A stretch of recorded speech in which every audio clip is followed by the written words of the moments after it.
Bet you didn't see this one coming. What if I dropped a bombshell and told you that the first president of the United States was not, in fact, our dear old George Washington? Don't drop your dentures just yet. You're about to dive into a historical roller coaster that'll have you on the edge of your seat. Imagine this. The year is 1775, and the Continental Congress is in more of a pickle than a jar in a deli. They need a helmsman, someone to steer the good ship Freedom through the choppy seas of rebellion against the not-so-genial British Empire. Enter John Hanson, a man more influential than the Beatles and taller than most Hollywood actors.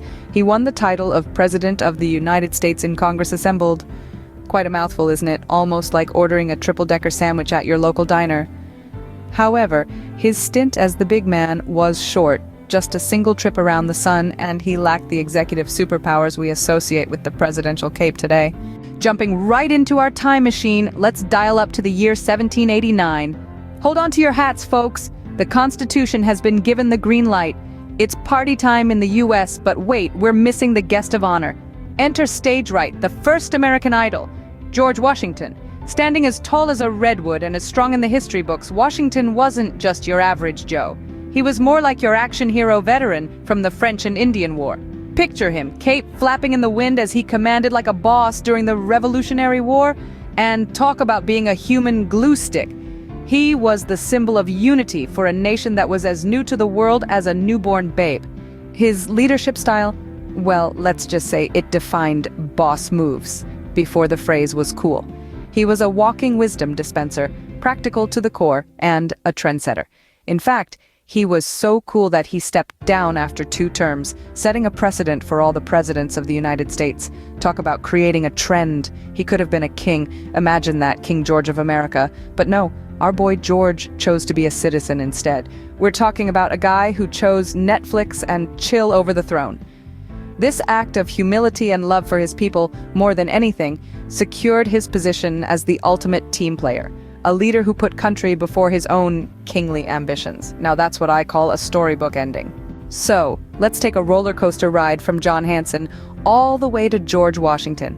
The story of the first presidency of the United States is as full of plot twists as any Hollywood blockbuster. Think rebellion, whisperings in secret corridors, and a fresh-faced nation still finding its feet. Now here's the kicker. Who was the first president of the United States? Was it Hanson or Washington? It's like saying, is the glass half full or half empty? It all depends on what angle you're looking from. Hanson, you see, was the first to wear the presidential hat, albeit it was a bit of a one-size-fits-all deal back then, while Washington was the first to flex those executive muscles that are now pretty much the job description. Both were pivotal characters in this epic called America, each adding their own flavor to the melting pot. Next time you're in a trivia round, and the MC pops the first president question, drop this knowledge bomb and watch your friend's jaws hit the floor. You'll be like the Indiana Jones of history, cracking the trivia whip and making everyone sit up and take notice. History, my dear friends, is not just a dusty old book.